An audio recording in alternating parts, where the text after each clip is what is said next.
मैं कामरेड ओम प्रकाश, हमारी भारत की कम्युनिस्ट पार्टी मार्क्सवादी और भारतीय कम्युनिस्ट पार्टी दोनों ने मिलकर के ये भिवानी विधानसभा चुनाव लड़ने का फैसला किया है। इसमें मेरे को साझा उम्मीदवार बनाया गया है और हमारी प्रायोरिटी जो काम करने वाले लोग हैं, किसान हैं, मजदूर हैं, छोटे व्यापारी हैं, मध्यम दुकानदार हैं, महिलाएं हैं, युवा है, नौजवान है, उनके जो मुद्दे हैं वो हम फोकस में रखेंगे। आम जन के जो मुद्दे हैं, रोज़गार का सवाल है, आपका एमएसपी का जो संवैधानिक गारंटी है, मज़दूरों को न्यूनतम वेतन है, मनरेगा का काम सब जगह लगना चाहिए, यहाँ तक कि शहरों में भी मनरेगा लागू होनी चाहिए क्योंकि यहाँ कोई बड़ा कारखाना नहीं है। और जो नागरिक सुविधाएं हैं, विशेषकर स्वच्छ पानी पीने को मिले और सीवरेज की व्यवस्था ठीक हो, गलियों की व्यवस्था ठीक हो, बिजली की दिक्कत ना हो और आवास की योजना ग्रामीण और शहरों में हो, जो कच्चे कर्मचारी हैं उनको पक्का किया जाए, स्थायी भर्ती हो, ठेका प्रथा खत्म हो, न्यूनतम वेतन लागू हो, परियोजना वर्कर हैं जो वो सारी पक्की हों, आशा वर्कर है, मिड डे मील है, आंगनबाड़ी है, और जो पेंडिंग पोस्ट पड़ी है महकमों में वो स्थायी तौर पर भरी जाएं, महकमों का निजीकरण रोका जाए। ये हमारे कुछ मुद्दे हैं। अभी रोडवेज के आंदोलन में हमने बहुत बड़ी भूमिका अदा की थी। जब 18 दिन की जो हड़ताल चली, हमारे ऊपर मुकदमे भी बने हुए हैं। तो ये आम जनता की बेरोजगारी के खिलाफ, महंगाई के खिलाफ, भ्रष्टाचार के खिलाफ ये हमारी लड़ाई रहेगी। और शिक्षा, स्वास्थ्य, रोजगार और खेती के ऊपर बजट ज़्यादा आए, अमीरों पर ज़्यादा टैक्स लगे, गरीबों के पक्ष में कल्याणकारी योजनाएं लागू हों।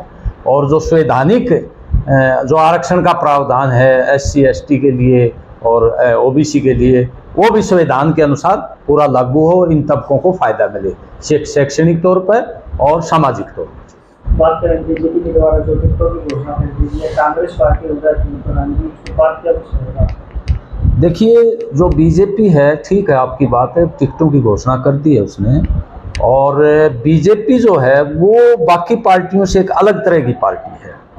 वो बड़े कॉरपोरेट धन्ना सेठों की पार्टी है और आम जनता की रोजी रोटी पर हमला करती है। और सामाजिक जो ताना बाना है हमारा सदियों से चला रहा है, उस ताने बाने को भी जाति और धर्म के आधार पर वो तोड़ रही है, ध्रुवीकरण कर रही है वोट मांगने के लिए। आम जनता के जो इश्यूज हैं उनको कम उठाती है, जाति और धर्म की बात को ज्यादा उठाती है। इसलिए हमारी पार्टी का मुख्य उद्देश्य जो है वो बीजेपी को हरियाणा की सत्ता से बाहर करने का है, उसको हराने का है। और उसको हराने के लिए जो इंडिया गठबंधन अगर बनता है, बातचीत चल रही है हमारी इंडिया गठबंधन की कांग्रेस पार्टी के साथ, क्योंकि मुख्य विपक्षी पार्टी कांग्रेस है यहाँ। वो इंडिया गठबंधन अगर बनता है तो वोटों का, भाजपा विरोधी वोटों का विभाजन रुकेगा और एक हौसला आएगा इंडिया गठबंधन की पार्टियों में। और निश्चित तौर पर लोगों की ये आशा भी है कि हरियाणा में भाजपा का जो 10 साल का शासन है, उस 10 साल के शासन में उसने तानाशाही बरती है, किसी की सुनाई नहीं की, लोगों ने आंदोलन किए लेकिन किसी पर भी उन्होंने गौर नहीं किया। इसलिए लोग उसको हराना चाहते हैं। और निश्चित तौर पर हमारी कोशिश है कि भाजपा हराने के बाद एक धर्मनिरपेक्ष, लोकतांत्रिक, जनहितैषी सरकार बने और वामपंथ का भी कोई प्रतिनिधि विधानसभा में पहुंचे। इसके लिए हम काम कर रहे हैं और भाजपा विरोधी वोटों को रोकने के लिए हम पूरी कोशिश लगा रहे हैं। जनता के बीच में देखो, अब तो चुनाव है, हम तो लगातार 10 साल से जा रहे हैं। हम तो नौकरी से, जो चीफ मैनेजर की नौकरी थी 2014 में छोड़ के आए थे 6 साल पहले। और हमारे संगठन और पार्टी जो है लगातार जनता के बीच में जा रही है, चाहे वो किसानों का आंदोलन है, चाहे मनरेगा मजदूरों को काम दिलाने का सवाल है, आम जो कानूनी व्यवस्था का सवाल है, चोरियां हैं, डकैतियां हैं शहर में, उसके लिए भी, और महिला सुरक्षा के लिए भी। महिलाओं पर कोई अत्याचार होता है, गरीबों पर कोई अत्याचार होता है, विशेषकर हमारे पिछड़े वर्ग और दलित के ऊपर कोई अन्याय होता है, ऋणात के मामले में हमने पूरा मोर्चा लगाया यहाँ। तो हम तो लगातार लड़ रहे हैं। और अगर हमारे को जनता मौका देती है, ताकत बढ़ाती है, तो ये जनता के का पक्ष हम आगे ले जाएंगे, जनता के लिए लड़ेंगे, उसकी समस्याओं का हल करेंगे। चाहे वो नागरिक सुविधाएं हैं, सीवरेज है, पीने का पानी है, गांव में पीने का पानी नहीं है, नहरी पानी का सवाल है, इन तमाम चीज़ों को हम आगे ले जाएंगे। भ्रष्टाचार का विरोध करेंगे और ईमानदारी से लोगों की सेवा करेंगे। और हम निश्चित तौर पर ये बताना चाहते हैं कि एक दिशा बदलेगी समाज की।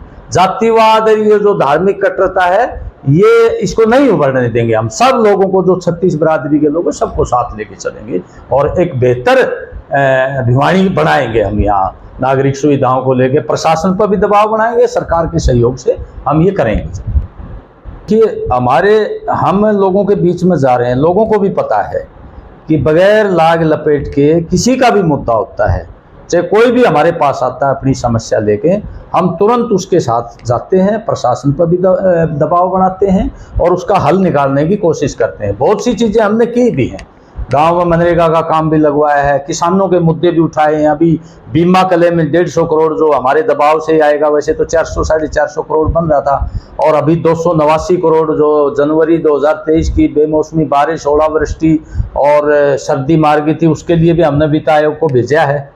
तो ये तमाम किसान मजदूरों के जो मुद्दे हैं, रजिस्ट्रेशन का सवाल है मजदूरों का। अभी मजदूरों का जो बोर्ड बनने के बाद भी पूरी तरह रजिस्ट्रेशन नहीं हो रहा है, उनको वो सुविधाएं नहीं मिल रही। हम चाहते हैं कि मजदूर कोई भी काम करता है उसका रजिस्ट्रेशन होना चाहिए, उसको ये सुविधाएं मिलनी चाहिए, चाहे वो भट्ठा मजदूर है, चाहे वो मनरेगा मजदूर है, और भवन निर्माण का तो है ही प्रावधान, उनका भी ये लोग नहीं कर रहे। बड़ा भारी भ्रष्टाचार है, आपादापी है, और कई लोग एक धंधा चला रहे हैं ये अपना उसमें से। तो हम ये इसमें ट्रांसपेरेंसी लाने की कोशिश करेंगे।